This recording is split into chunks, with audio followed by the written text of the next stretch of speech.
তোমাকে আমি আল্লাহ রাব্বুল আলামিন সৃষ্টি করলাম। খুলিকনা মিন দিলাইন ওয়া মিন আলাহা, পাঁজরের সবচেয়ে বাঁকা হাড় থেকে মহিলাদেরকে আল্লাহ পাক সৃষ্টি করেছেন। এজন্য মহিলারা দেখবেন, ওটা আর মাইকে বললাম না, মাইকে বললে আজকে যাওয়ার সুযোগ নাও তো হতে পারে।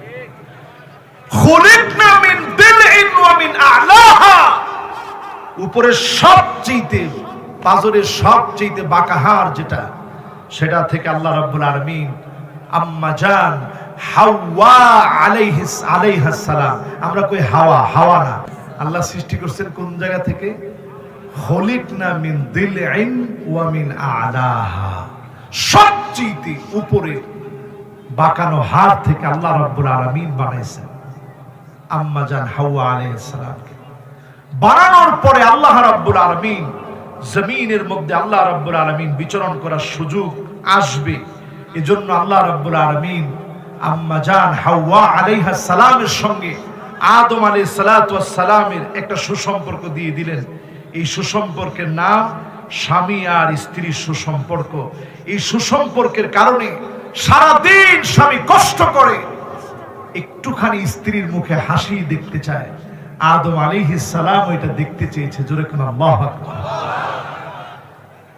জান্নাতে যখন থাকছে পরামর্শ করে কাজ করছে, ফলটা যখন খাবে তখনও পরামর্শ করে খাইছে, কেমনে যে কি করব। ইবলিসের কাজ তো মিথ্যা বলা। আর যেহেতু আদম আলাইহিস সালাম আল্লাহর সবচেয়ে প্রিয় সৃষ্টি, উনি কত বিশ্বস্ত, কত আমিন, তিনি কখনো বিশ্বাসঘাতক হতে পারেন না, মিথ্যুক হতে পারেন না।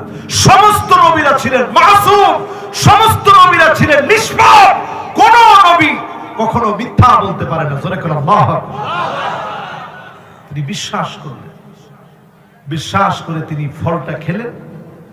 দুনিয়ার মধ্যে আল্লাহ রাব্বুল আলামিন পাঠায় দিলেন।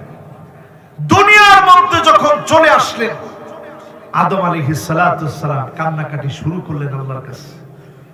রব্বানা যালামনা আনফুসানা ওয়া ইল্লাম তাগফির লানা ওয়া তারহামনা লানাকুনান্না মিনাল খাসিরিন। এই দোয়াটা আমরাও পড়ি তো। চিন্তা করেন এই দোয়ার ভিতরে কি আছে। এই দোয়াটা এমন দোয়া, এই দোয়া আদম আলাইহিস সালাম যখন আল্লাহর কাছে করা শুরু করলেন, রব্বানা, ও আমাদের রব, যালামনা আনফুসানা, নফসের সঙ্গে অনেক জুলুম করে ফেলেছি, ওয়া ইল্লাম তাগফির লানা, ক্ষমা যদি না করো, ওয়া তারহামনা, আগের মতো যদি আদর না করেন, দয়া না করেন, যদি আগের মতো মায়া না করেন, ওয়া তারহামনা লানাকুনান্না মিনাল খাসিরিন, নিশ্চয় আমি ক্ষতিগ্রস্তদের অন্তর্ভুক্ত হয়ে যাব। আয় আল্লাহ, এক নম্বরে মাফ করে দেন, দুই নম্বরে আমাকে মাফ করে আগের মতো আদর করেন, রহম করেন, ভালোবাসেন, তিন নম্বরে ক্ষতিগ্রস্ত বানায় দিন না। আল্লাহ পাকের কাছে এত ভালো লেগে গিয়েছে, ফাতালাক্কা আদামু মির রাব্বিহি কালিমাতিন ফাতাবা আলাইহি। আল্লাহর কাছে যখন তওবা করা শুরু করেছে, কিছু কিছু কালেমার তালকিন এমন হয়ে গেছে, মালিকের কাছে কথাগুলো এত পছন্দ হয়ে গেছে, যিনি আদম আলাইহিস সালামকে মাফ করে দিয়ে সৃষ্টির ধারাকে আল্লাহ পাক জারি করে দিয়ে আজকের আমাকে আপনাকে পর্যন্ত যিনি জারি করে দিয়েছেন তিনি কে? চিন্তা করেন পৃথিবী কি ছিল। আজ থেকে বেশি দিন আগে না, আজ থেকে 1000 বছর আগের জরিপ বলতেছে, 1000 বছর আগে এই পৃথিবীর মানুষের সংখ্যা কত ছিল? জরিপ বলতেছে মাত্র 25 কোটি মানুষ ছিল 1000 বছর আগে। কত কোটি? এই 25 কোটি আসছে আদম আলাইহিস সালাম আর আম্মা জান হাওয়া আলাইহাস সালাম এর সন্তান হাবিল আর কাবিল, এইভাবে করে করে করে করে করে করে সন্তানদের মধ্য থেকে তখন বিবাহ হতো ভাই বোনে, কারণ তখন তো মানুষের সংখ্যা কম। এইভাবে হতে হতে হতে হতে আল্লাহ পাক বিধান দিলেন, বিধানের মধ্য দিয়ে সৃষ্টির এই রহস্য এত দূর পর্যন্ত আসলো।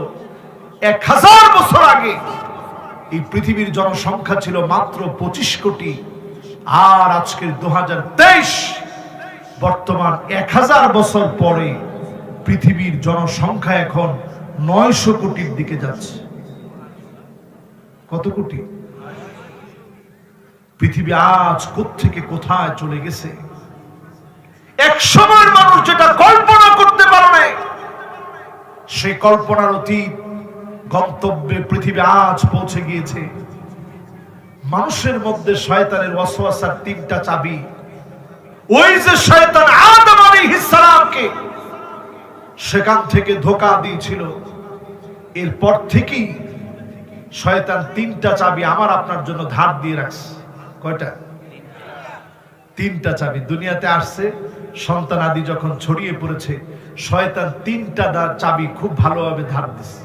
1 নাম্বার চাবি, মুফাসসিরিনে কেরাম লিখেন, 1 নাম্বার চাবি মানব সৃষ্টির রহস্যে 1 নাম্বার চাবি শয়তানের পক্ষ থেকে লাগানো, সেটা হচ্ছে ইদা নাসিতা যানবা। গুনাহ যখন তুমি ভুলে যাবা, তুমি মনে করবা শয়তান তোমার উপরে বিজয়ী হয়ে গেছে। ঠিক কিনা বলেন? বলেন তো দেখি 1 নাম্বার চাবিটা কি? গুনাহ ভুলে যাওয়া। 1 নাম্বার চাবিটা কি? মাশাআল্লাহ, এটা মুখস্থ করায় দিবাস। 1 নাম্বার চাবিটা কি? আল্লাহু আকবার। তুরস্কের দিকে তাকায় দেখেন, একটু তাকায় দেখেন। আমি 1 মাস তুরস্ক সফর করেছি। আদ্যপান্ত ঘুরে ঘুরে আমি দেখেছি মুসলমানের ইতিহাসের 624 বছরের স্বর্ণালী ইতিহাস যে মুসলমানরা রচনা করেছে, সে মুসলমানদের প্রান্তে প্রান্তে আমি ছাত্রের মতো ঘুরেছি আর দেখেছি।